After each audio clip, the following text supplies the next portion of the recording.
Des biographies, des anthologies, des romans, des BD, autant d'ouvrages qui parlent de rock, de jazz, de pop, de variété ou de musique classique.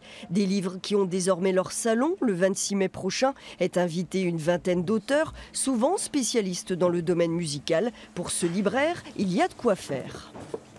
Donc il y a à la fois des nouveautés et puis aussi des titres de fond sur des chanteurs, sur des... par exemple, on a le Ruggieri qui est sorti en décembre l'année dernière sur Mozart. Là, on n'est pas sur du fond, mais on a Blanc-Francard sur le jazz, par exemple, aussi. L'idée aussi, c'est d'avoir des causeries, enfin des débats, des rencontres de ces auteurs pour parler de la musique, de leur livre, mais aussi de la musique. C'est tout l'intérêt. C'est ça, bah oui, les petites anecdotes qui font la musique, les compositeurs, les chanteurs, etc. Donc c'est ça l'intérêt.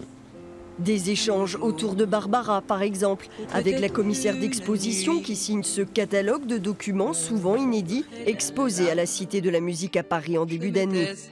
L'auteur de la seule biographie en français de Scorpions racontera l'épopée musicale d'un des plus grands groupes de hard rock.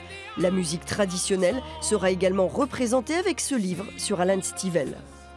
Pour toutes les musiques traditionnelles en France, il a servi de moteur et son succès a permis derrière à d'autres chanteurs, à d'autres groupes d'émerger, aussi bien en Bretagne que partout ailleurs, y compris dans la partie occitane en fait. Le spécialiste de la chanson française Yves Bigot parraine la 2e édition de ce salon organisé par l'Université de Limoges. Pour sensibiliser les étudiants à la lecture, aux mots et puis à cette thématique de la musique qui les touche plus particulièrement. La ville fait de ce salon qui se tiendra à la BFM un rendez-vous estampillé Lire à Limoges.